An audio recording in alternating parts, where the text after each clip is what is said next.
ബ്രിട്ടനിൽ വേനൽക്കാലത്ത് ആളുകൾ വിദേശയാത്രയേക്കാൾ ആഭ്യന്തര ടൂറിസത്തിനാണ് കൂടുതൽ മുൻഗണന നൽകുന്നത് എന്ന റിപ്പോർട്ടുകൾ പുറത്തുവന്നു. കഴിഞ്ഞ ദിവസങ്ങളിലായി ഇന്ധനക്ഷാമത്തെക്കുറിച്ചുള്ള റിപ്പോർട്ടുകൾ പുറത്തുവന്നതോടെ രാജ്യത്തെ വിവിധ ഹോളിഡേ പാർക്കുകളുടെ വെബ്സൈറ്റുകളിലേക്കുള്ള സന്ദർശനം കുത്തനെ വർദ്ധിച്ചു. ചില ടൂറിസം കമ്പനികൾക്ക് ബുക്കിംഗിൽ 30% വരെ വർധനവ് രേഖപ്പെടുത്തിയതായിട്ടും അധികൃതർ അറിയിച്ചു.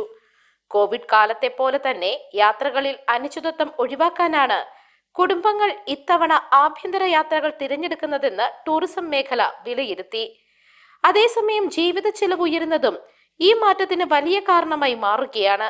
വിദേശയാത്രകൾ കൂടുതൽ ചിലവേറിയതായതോടെ കുറഞ്ഞ ചിലവിൽ കാർ വഴിയോ പൊതുഗതാഗതം വഴിയോ എളുപ്പത്തിൽ എത്തിച്ചേരാവുന്ന ആഭ്യന്തര വിനോദസഞ്ചാര കേന്ദ്രങ്ങളിലേക്ക് ആളുകൾ ഇപ്പോൾ കൂടുതൽ തിരിയുകയാണ്.